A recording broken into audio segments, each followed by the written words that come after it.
Hello, everyone. Welcome to Developing Palates. I'm Aaron Loomis coming to you from the Drew Estate Studio. With me today is Jiunn, Lou, Seth, guys from the Villager Cigar Studios. John McTavish. How you guys doing?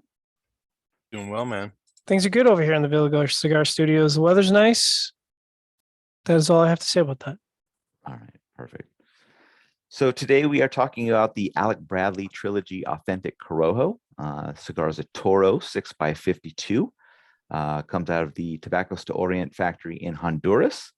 Wrapper is Honduran Corojo, binder is Honduran Connecticut, and the filler is from Nicaragua and Honduras. Price point is $15, and the cigar was released in November of 2021. So with all that out of the way, Jiunn, what was your overall experience like with this cigar? Every time I hear authentic Corojo, I think about Coop for some reason. I think he reads a ad or something. He does. Right? Yeah, it's I don't know if it's probably the JRE ad. Yeah. Oh, okay. Makes you wonder what is authentic Corojo. Yeah. Who's really got the authentic Corojo? Oh, Take the Pepsi Corojo challenge. So this Corojo, I like the first third. I thought that it had a really nice structure to it. Got some nice mixed nuts, leathery kind of tannin, cedar. But as the latter two thirds, I wasn't digging it as much because I kind of felt like it became more of this like harsh, kind of bitter leather tannins, heavy kind of a cigar, and with cedar. So it was very like tannin and cedar is what I kind of primarily got out of it, which wasn't as good. So, yeah. All right, Seth, what were your thoughts? Yeah, I mean, I got, damp wood, bread notes, leather, hay, some pepper qualities. It was pretty medium in strength throughout. Sorry, that's Boomer. Listen, now that Baker's down here, it's just we're going ape shit. So it's just can't keep that motherfucker in the same state as us. I mean, a little bit of nuts at the end, medium overall. John, you take it over. All right. So as we always say about Honduran tobacco, it's either good or it's not, and it was good. Definitely got that sort of musty Honduran funk, sweet breadiness. Pepper flake. I actually found that the spices the pepper flake kind of hit medium plus at points. So it was a lot punchier than I was expecting. Nice chocolate and retrohale. Definitely got some of the tannic cedar that Jiunn was talking about, although I didn't find it overwhelming in the first third. It was kind of balanced against the sweetness. And then it definitely let off in the second third, but then it had sort of the red pepper flake to offset it. So the spices were kind of, I don't know if they're just dulling my palate against the tannic wood. Nice powdered cocoa. And then the wood definitely started to take on some of that sharpness. Still good, a little bit of anise at the end of the second third. And then the last third, I think exactly what Jiunn said, sharp tannic wood. There's still some bread and red pepper flake, but that tannic wood's just really distracting the palate. I mean, that's one of the flavors, either that or heavy leather, or one of the two flavors that just coat your palate and make it really hard to taste anything specific. Burn was fairly straight, but went out, had to do a relight. And I don't know what it is lately with resistant cigars, but my God, guys, use a fucking draw tester. This is like the, I want to say the 11th or 12th cigar in the row where I've had like fairly resistant draw that, like, if I was a quality guy, I'd be like, yeah, this is not acceptable. So it started out quite resistant, and then it opened up as the second third or the first third carried on. So it ended up getting a good rating, but I would have failed this cigar for quality control. Anyways, all that to say, it was good. Maybe you just don't suck like you used to. Your lung capacity's down.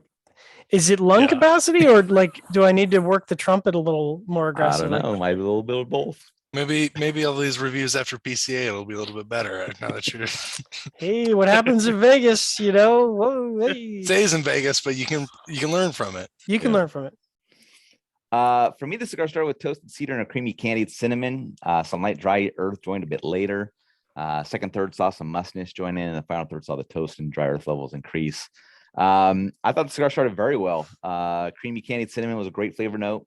Cigar dropped down a level into the subsequent thirds as that cinnamon note lightened up and the toast and dry earth levels kind of increased. But one of the best cigars I've reviewed this year.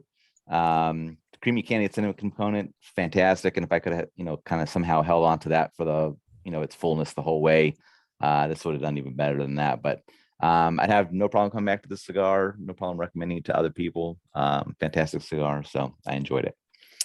Getting into the scores, start at the top with me, 6.97. Oh my God. Wait, shut what? Yeah. Shut the front door. That's it. After that, the Jiunn 6.32. Jiunn gave it a 6.10. Seth gave it a 5.60. So I'll start it off. My score matches up very well. I think this is the first cigar I've given a very good 2 1/3, maybe since 2020, maybe. That's a possibility. Wow. But yeah, I mean, I had some issues with the burn as well on this. So the score could have been in the 7s for me, if it would have just been a little bit better burn. But Damn.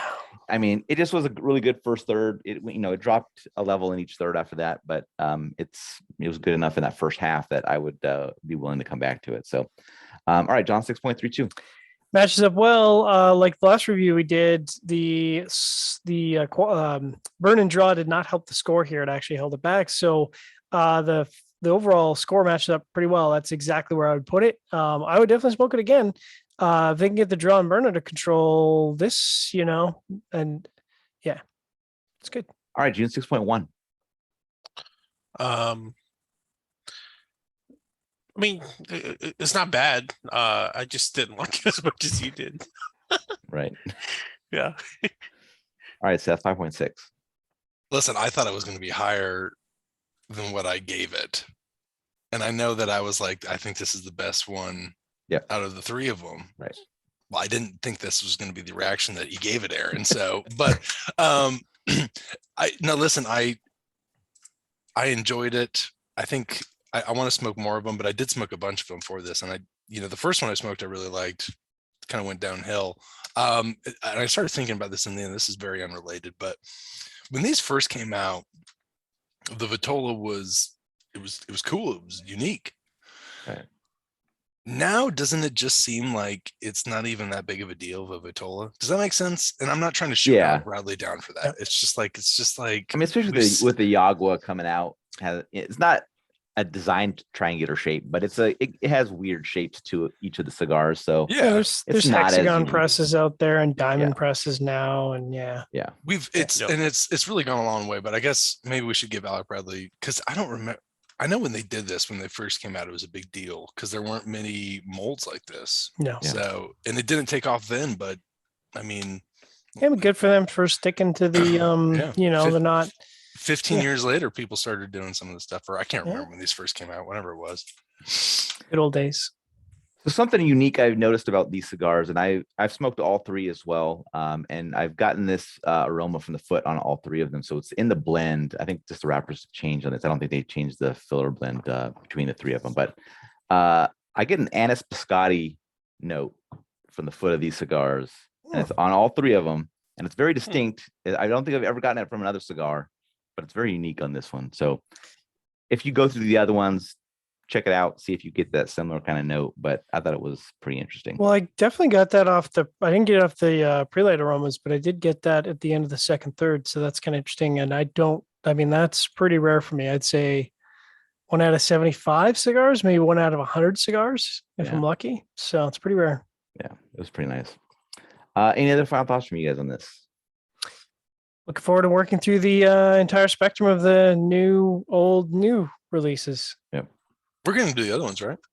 Yeah, possibly. Cool. So, all right. Yeah. Wherever you are watching this video, be sure to like and subscribe. Check out the full written review on the website. Follow us on all the social media channels, and you can catch all of our review recaps on podcasts. So iTunes, Google Play, and Podbean. Thank you for tuning in. We will catch you on the next one. Hey, $20 is $20.